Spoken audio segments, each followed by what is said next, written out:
In 2006, a group of Dutch surgeons picked up real scalpels, laid a real human forearm on a real steel table, and tried to recreate, muscle for muscle, tendon for tendon, a gesture millions had seen, but almost nobody had tested against a real human arm. They were not art historians. They were hand surgeons, trained to know exactly where every tendon sits beneath the skin. And what they found on that table did not match what hangs in a gilded frame in The Hague. Something about the hand in Rembrandt's masterpiece was wrong. Wrong in a way that becomes obvious only when someone stops treating the painting as art and starts treating it as anatomy. And somehow, for nearly 400 years, almost nobody had said so out loud. Let's look at what everyone else has been looking at for centuries. A pale green corpse lies on a table, his left forearm peeled open under a beam of light so precise it feels almost surgical in itself. Around him, 7 men in black coats and stiff white collars lean in, transfixed. At the center, holding a pair of forceps, sits Dr. Nicolaes Tulp, the most respected physician in Amsterdam, lifting a bundle of muscle from the dead man's arm as if he is about to explain the machinery of the human hand to the entire room. A heavy anatomy textbook lies open in the corner. Everything about the scene says, "This is science, captured in the exact instant of discovery. This is the birth of modern medicine, frozen in oil paint." That is what the picture wants you to believe. And for 370 years, almost everyone believed it. But look again, slowly, at where the eyes are actually pointing. Almost none of their attention lands where the painting tells us the miracle is happening. Some look at the book, studying it as if the printed page carries more authority than the flesh in front of them. One man in the back looks straight out of the canvas, directly at you, breaking every rule of the scene he is supposedly part of. Others seem to look past the act rather than into it, somewhere near Tulp's shoulder, into a middle distance that leads nowhere. 7 trained surgeons gathered around what should be the most important dissection of their careers, and the room's attention keeps sliding away from the one hand doing the work. That is strange. That is the kind of detail a painter does not include by accident. And here is where the official story starts to crack. Historians have long treated this canvas as a faithful record of a real anatomical demonstration that took place on the 31st of January, 1632. But dissections in the 1600s never began at the forearm.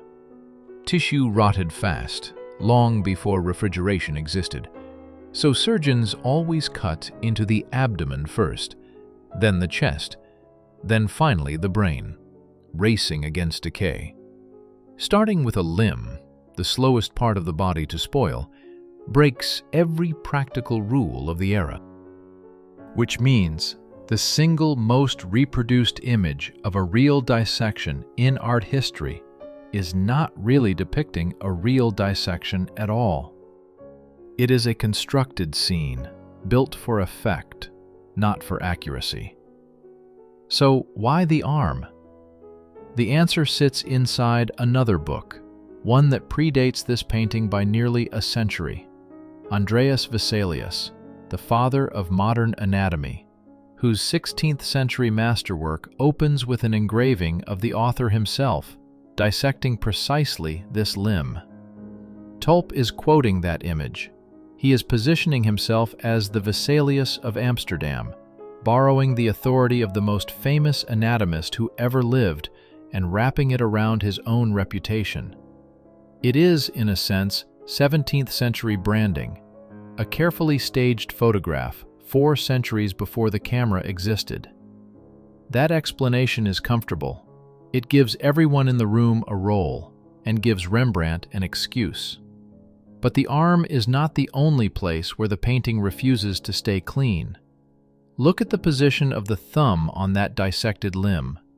If this is truly the left forearm, palm facing upward the way Tulp displays it, we should be looking at the underside, the flexor surface, where the tendons that curl our fingers actually live. Instead, what Rembrandt painted is the anatomy of the back of a right hand. Somehow, a 25-year-old painter took the wrong hand, flipped it, and stitched it onto the wrong arm. Doctors who have studied the canvas describe it plainly. This is not how a human forearm is built. It cannot bend that way. For 3 centuries, almost nobody noticed. Then, in 2006, a Dutch surgeon named Frank Ipma and his colleagues decided to check it against a real corpse. They found that the muscles gripped by Tulp's forceps are attached at a point that does not correspond to any known configuration of the human arm. A separate researcher had already flagged something else on the same limb: a strange white cord running along the little finger side of the wrist, a structure that does not match the path of any ordinary nerve. Some surgeons believe it might depict a rare accessory muscle almost nobody has. Others think it is simply an error, invented tissue filling a gap in the painter's own understanding. The painting does not collapse all at once. It fails in layers. First the hand, then the tendon, then the cord, then, eventually, the body underneath the paint itself. The safest explanation is also the most convenient one. Rembrandt was 25 years old, working under enormous pressure, painting 7 demanding patrons who were each paying to appear flattering in the final canvas. A rotting corpse gives you hours, not days, and a room full of onlookers, not a quiet studio. So the theory goes that the young painter sketched what he could from the body itself, then filled in the rest later, using a printed anatomical atlas as reference. Atlases are flat. Pages get turned. A right hand on one page becomes a left hand on the canvas. And nobody in the room that day was checking his homework. It's a tidy explanation, except it does not explain everything that has since come out from underneath the paint itself.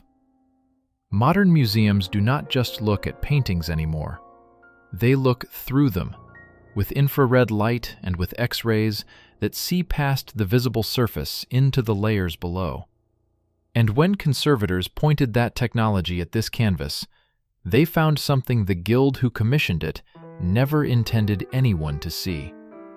The dead man's right hand, the one resting quietly at his side in the finished painting, was not always a hand at all. Beneath the surface, the X-ray shows a stump, a raw, amputated stump, painted first, exactly where a hand should be.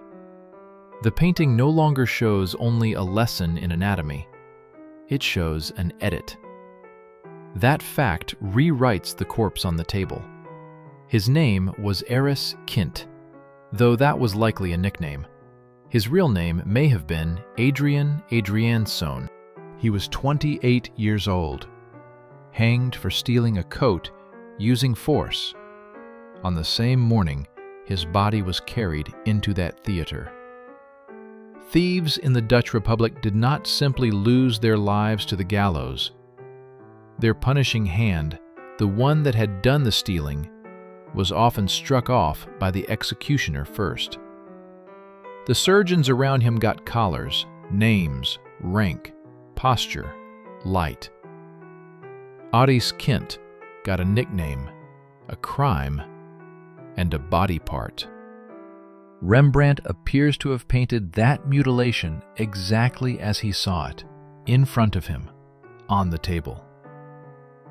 And then, at some point before the canvas left his studio, somebody painted over it. A clean, whole hand now rests where a bloody stump used to be. And because oil paint thins with age, the added hand has slowly shifted to a slightly different shade than the flesh around it. A faint discoloration still visible today if you know exactly where to look.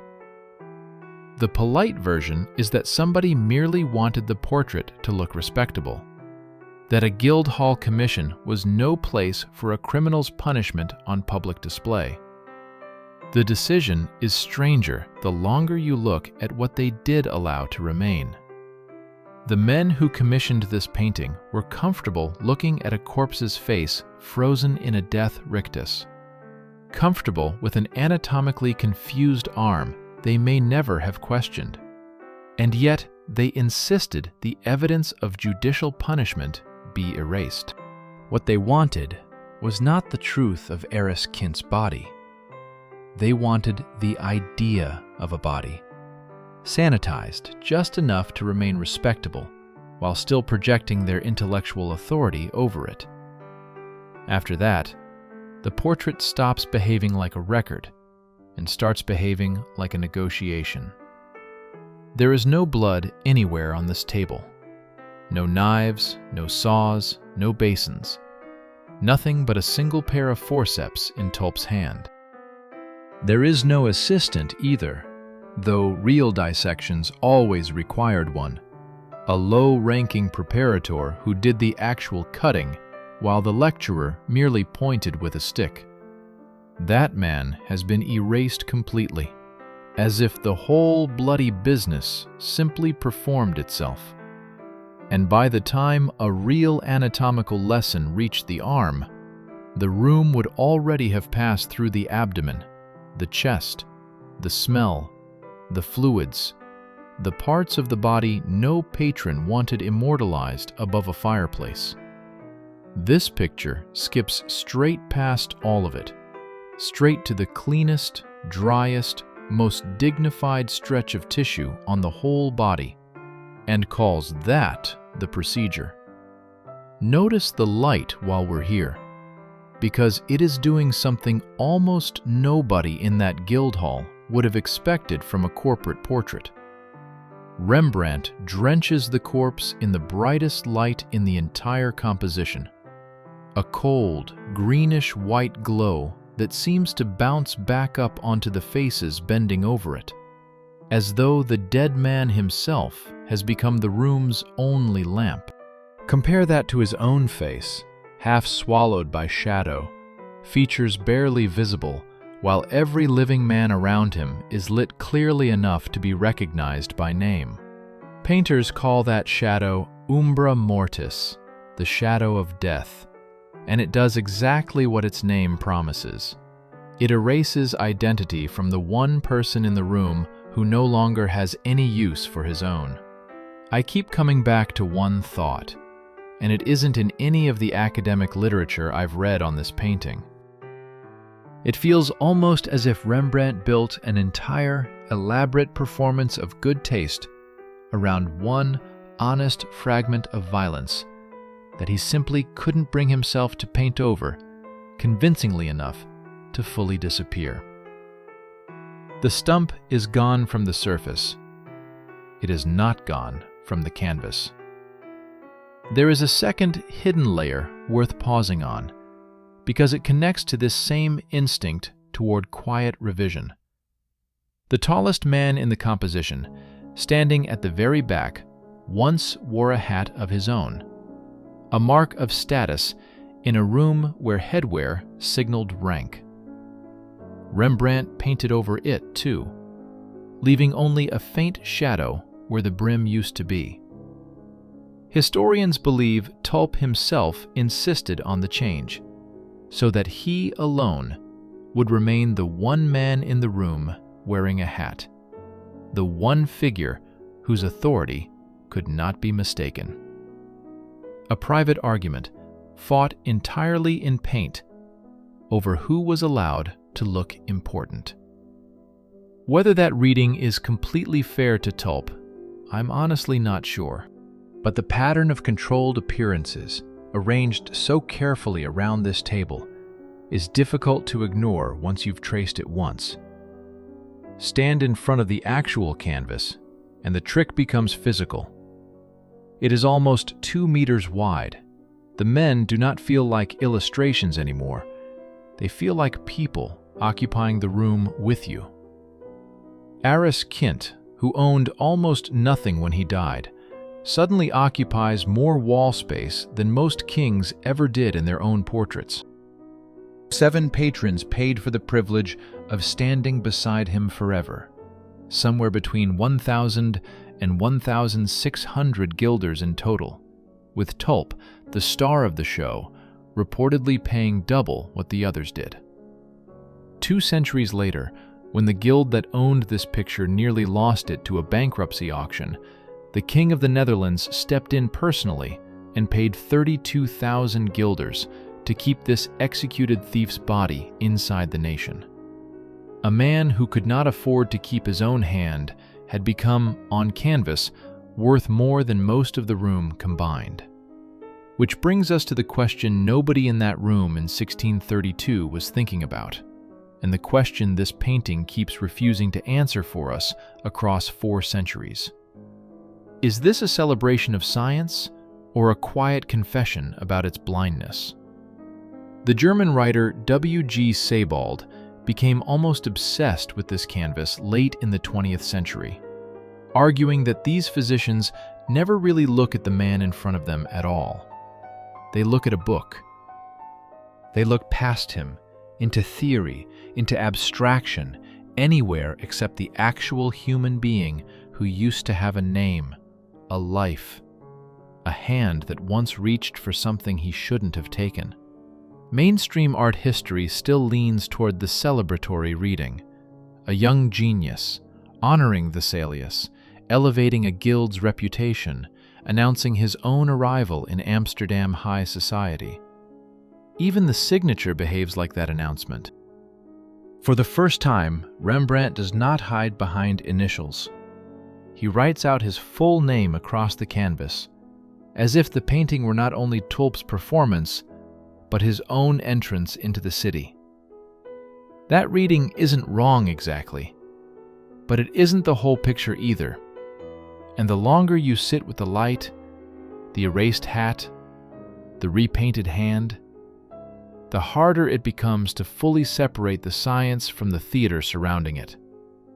Somewhere between those 2 readings sits a genuinely uncomfortable question about where curiosity ends and cruelty begins.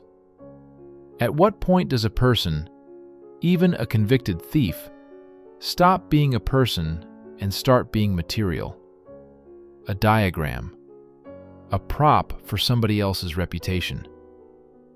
That question didn't end in the 17th century. It is still the question sitting underneath every argument we have today about bodies, consent, and who gets to look. We will probably never know with total certainty whether that twisted, anatomically impossible hand was an honest mistake made in a hurry by a 25-year-old painter racing against decay, or something closer to a quiet, coded confession buried in flesh that never quite matched the body it was supposed to belong to. So look again at that hand, not as anatomy, as evidence. Because if Rembrandt could hide a stump, erase a rival's hat, and attach the wrong hand to the wrong arm while 7 patrons looked on and said nothing, then the real mystery isn't what he painted wrong. It's how much of the truth had to be repainted before the world agreed to call it a record.